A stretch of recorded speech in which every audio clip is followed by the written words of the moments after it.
वफाकी दारुल हुकूमत इस्लामाबाद में पहले मंदिर की बुनियाद रख दी गई है। हिंदू बरादरी की इबादतगाह के लिए इस्लामाबाद में जगह मुख्तस कर दी गई है। पहली बार जब मैंने ये न्यूज सुनी तो आई वॉज लाइक, इतनी खुशी मुझे आज तक।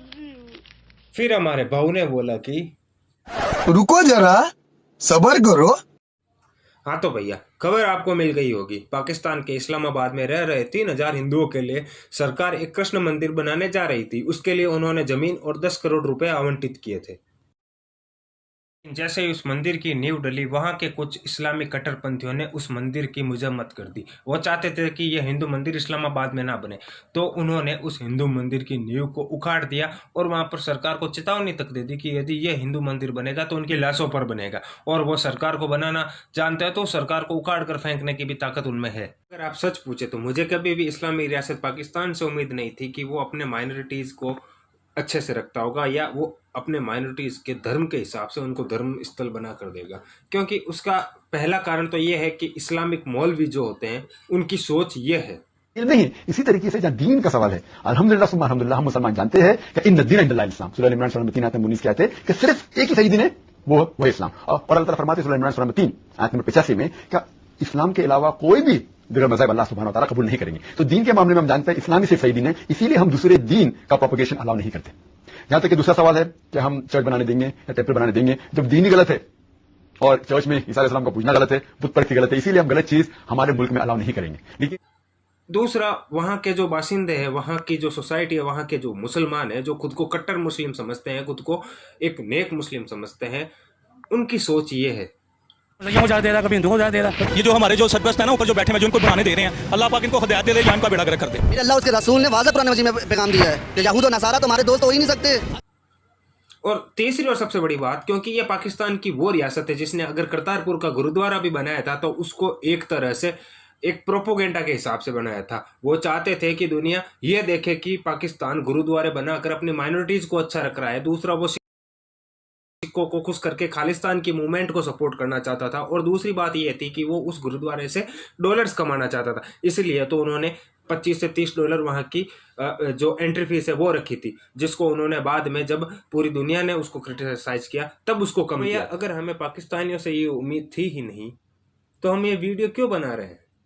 मैं ये वीडियो इसलिए बना रहा हूँ क्योंकि इसमें सीधा सीधा ह्यूमन राइट्स का सवाल है। दूसरी बात ये है कि पाकिस्तानी जो ये कह रहे हैं क्योंकि यहाँ पर बाबरी मस्जिद तोड़ी गई और दूसरी मस्जिदें तोड़ी जा रही है। बाबरी मस्जिद जो हिंदुस्तान में है उसको गिरा के जो है मंदिर बनाए जा रहे हैं, जबकि यहाँ हम जो है उनके लिए मंदिर बना रहे हैं।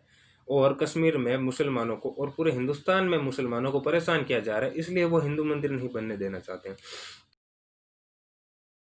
तो मैं पाकिस्तान के मुसलमानों से पूछना चाहता हूं कि अगर आप हिंदुओं की बराबरी या हिंदुस्तान की गवर्नमेंट की बराबरी करना चाहते हैं तो सर, हमारे यहाँ पर अधिकतर मस्जिदों के इमामों को सैलरी दी जाती है। क्या आप हिंदू पुजारियों को सैलरी देंगे? हमारे यहाँ पर हिंदुस्तान के मुस्लिमों के साथ में किसी भी तरह का भेदभाव नहीं किया जाता। क्या आप ये करेंगे? हमारे यहाँ के हिंदू कभी भी मुसलमानों को धर्म परिवर्तन के लिए उनके ऊपर दबाव नहीं डालते। आप ये कर पाएंगे? क्योंकि आपके यहाँ पर हर महीने में तकरीबन 5 से 10 लड़कियां जो दूसरी माइनॉरिटीज से संबंधित है उनका धर्मांतरण कर दिया जाता है। हमारे यहाँ पर अगर कोई हिंदू मुस्लिम बन जाए तो उसे कुछ नहीं कहा जाता। क्या आप किसी मुस्लिम के हिंदू बनने या दूसरा धर्म अपना लेने पर उसका सर तन से जुदा नहीं करेंगे? हमारे यहाँ पर रिलीजियस हेटरेट के ऊपर किसी की मॉब लिंचिंग नहीं की जाती। हमारे यहाँ पर ब्लेस्फेमी कानून नहीं है। आप भी अपने यहाँ पर ब्लेस्फेमी कानून हटाएंगे? हमेशा ये कहते रहते हैं कि कश्मीर के अंदर जो मुस्लिम हैं उनकी रोज के रोज भारतीय सेना हत्या कर रही है, उनको मार रही है। आपके पास उनके कोई सबूत है? क्योंकि पिछली बार जब मुझे याद है, पिछली बार जब आपने यूएन में सबूत दिए थे कश्मीरियों के अत्याचार के, तो आपको फोटो अभी सीरिया से मंगवानी पड़ गई थी। उसके बाद में हमारे यहाँ पर चाहे मुस्लिम हो, चाहे हिंदू हो, चाहे सिख हो, चाहे ईसाई हो या पारसी हो, वो राजनीतिक कोई भी पद पर जा सकता है। मतलब मुस्लिम यहाँ पर प्रधानमंत्री, राष्ट्रपति तक बन सकता है और राष्ट्रपति बन चुके हैं। हमारे यहाँ पर एक सिख ने 10 साल तक प्रधानमंत्री के पद पर रहकर देश की सेवा की थी। आपके यहाँ पर कोई अदर माइनॉरिटी, अगर आपके यहाँ पर कोई माइनॉरिटी से आकर कोई राजनीतिक पद संभाल सकता है? क्योंकि आप तो अपनी माइनॉरिटीज को, स्पेशली हिंदू धर्म के लोगों को, सिर्फ कचरा उठाने वाला या शौचालय साफ करवाने वाला मानते हैं। हिंदुस्तान का एक मुस्लिम जब चाहे उठकर बिना किसी सबूत के, बिना किसी तर्क के प्रधानमंत्री को गाली दे सकता है, प्रधानमंत्री को हत्यारा कह सकता है। आप किसी अपनी माइनॉरिटी के बंदे को अलाउ करेंगे कि वो आपके प्रधानमंत्री को कुछ कह सके? 1947 में जब हिंदुस्तान के बाद में पाकिस्तान बना, उसके बाद में जो पाकिस्तान के हिंदुओं की संख्या थी वो साल दर साल घटती गई है। यहाँ तक कि हर साल तकरीबन 5000 लोग, 5000 हिंदू पाकिस्तान छोड़कर हिंदू आ रहे हैं, क्योंकि वहां पर उनकी सुनी नहीं जाती, वहां पर उनके ऊपर अत्याचार होते हैं। आपने कभी ये देखा है कि कोई मुस्लिम हिंदुस्तान छोड़कर पाकिस्तान बसने आया हो, ये कहते हुए कि वहां पर हिंदुस्तान में उसके ऊपर जुल्म होता था? तो क्या आप ऐसा एनवायरनमेंट अपने हिंदुओं को, दूसरी माइनॉरिटीज को देंगे कि उनको पाकिस्तान छोड़ के ना आना पड़े? क्योंकि आप कश्मीरी की बहुत चिंता करते हैं ना। हिंदुस्तान के हिंदुओं के बहुत अच्छे संबंध इजराइल के साथ में। हम यहूदियों को कोई साजिश करता, या हम ये नहीं कहते कि हमारा धर्म मना करता है यहूदियों से संबंध बनाने से या उनको दोस्त मानने से। आप ये कर पाएंगे? हिंदुस्तानी ओसामा बिन लादेन को आतंकवादी कहता है, आपके तरह शहीद नहीं। क्या आप भी उसे आतंकवादी कह पाएंगे? हमारे यहाँ पर तालिबान को भी आतंकवादी समझा जाता है। क्या आप भी तालिबान को आतंकवादी कहने की हिम्मत कर सकते हैं? देश की राजधानी दिल्ली के अंदर दिन दहाड़े मुस्लिमों ने आकर एक हिंदू मंदिर तोड़ा था, पर हमने पीस जेस्चर बनाए रखा, हमने कानून का इंतजार किया। क्या आपके पाकिस्तान में कोई हिंदू या कोई माइनॉरिटी का बंदा आकर आपकी मस्जिद तोड़ सकता है? तोड़ना छोड़ो, कोई माइनॉरिटी का बंदा आपकी मस्जिद में आ भी सकता है।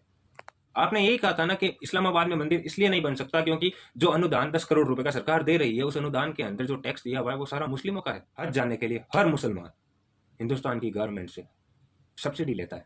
हमारे यहाँ पर भी जब हम हज की सब्सिडी देते हैं तो हम ये नहीं देखते कि टैक्स का पैसा किसने दिया है। मैंने कभी अहमदिया को ये नहीं कहा कि आप मुसलमान नहीं हो। क्या आप अहमदियों को मुसलमान मान सकते हैं? हमारे यहाँ पर एक हिंदू मस्जिद में जाने से पहले यह नहीं सोचता कि मैं धर्म से हिंदुत्व को मानने वाला हूँ, मैं एक मुस्लिम की मस्जिद के अंदर कैसे जाऊँ। क्या आप किसी मंदिर के अंदर जाके माथा टेक सकते हैं? इसके अलावा मैं आपको 1000 उदाहरण ऐसे दे सकता हूँ जिनके द्वारा हमने कभी मुस्लिमों को दूसरे दर्जे का नागरिक नहीं समझा और उनके मजहब के साथ में, उनके पूजा स्थलों, मस्जिदों का, उनके इमामों का सम्मान किया। आप हमें मत समझाएं कि मुस्लिमों को कैसे रखना है, या फिर आप ये बात ना करें कि हिंदुस्तान के अंदर बाबरी मस्जिद तोड़ी गई इसलिए हम हिंदू मंदिर नहीं बनने देना चाहते। हमारे मुस्लिम भाइयों की कैसे रक्षा करनी है, कैसे उनके साथ में व्यवहार करना है, वो हमें अच्छी तरह से आता है। कृपया आप ना समझाएं, कम से कम वो लोग तो बिल्कुल ना समझाएं जिन्हें कश्मीर के मुसलमान तो दिखते हैं, उनके लिए प्रोपोगेंडा करते रहते हैं, लेकिन उनके पड़ोसी चाइना के उइगर मुस्लिम उनको नहीं दिखते, म्यांमार के रोहिंग्या उनको नहीं दिखते। क्योंकि चाइना आपको खैरात जो देता है टाइम टू टाइम, आप उन सऊदियों को, उन अरबियों को कुछ नहीं कह सकते, उन अरब के देशों के लोगों को कुछ नहीं कह सकते जो आपको दूसरे दर्जे का मुसलमान मानते हैं, कन्वर्ट मानते हैं। आप उन्हें भी कुछ नहीं कह सकते। भैया तेल बंद हो जाएगा आपका और सारा का सारा तेल निकल जाएगा आपका अगर आप उन्हें कुछ कहेंगे। तो हिंदुस्तान के अंदर हिंदू और मुस्लिमों को कैसे रहना है और कैसे रहेंगे आप ये मत सिखाएं। और ये वीडियो स्पेशली मैं उन सेक्युलर्स, लेफ्ट लिबरल्स के लिए भी, लिबरांडो के लिए भी बना रहा हूं, जिन्होंने जब इमरान खान ने हमारे अभिनंदन सर को हिंदुस्तान को वापस सौंपा था, तब उन्होंने कहा था कि ये इमरान खान की तरफ से एक पीस जेस्चर है। नरेंद्र मोदी चाहता है पाकिस्तान के साथ में युद्ध करना। नरेंद्र मोदी मुसलमानों को पसंद नहीं करता है। करतारपुर बनने पर आप ही लोगों ने कहा था कि पाकिस्तान में माइनॉरिटीज का बहुत अच्छे से ध्यान रखा जाता है, बहुत अच्छे से ख्याल रखा जाता है। क्या आपको नहीं लगता कि आपके मुंह पर यह सबसे बड़ा तमाचा इन पाकिस्तान के मुसलमानों ने मारा है? तो अपने प्रोपोगेंडा आप अपने पास रखें और हिंदुस्तान के नागरिकों को आप ये ना समझाएं कि हमें पाकिस्तान के साथ में संबंध कैसे रखने हैं, कैसे नहीं रखने हैं। क्योंकि पाकिस्तान के मुस्लिम अगर दूसरे धर्मों के लोगों को अच्छा मानते, अपने बराबर का मानते, तो कभी पाकिस्तान बनता ही ना। सोचिएगा जरूर।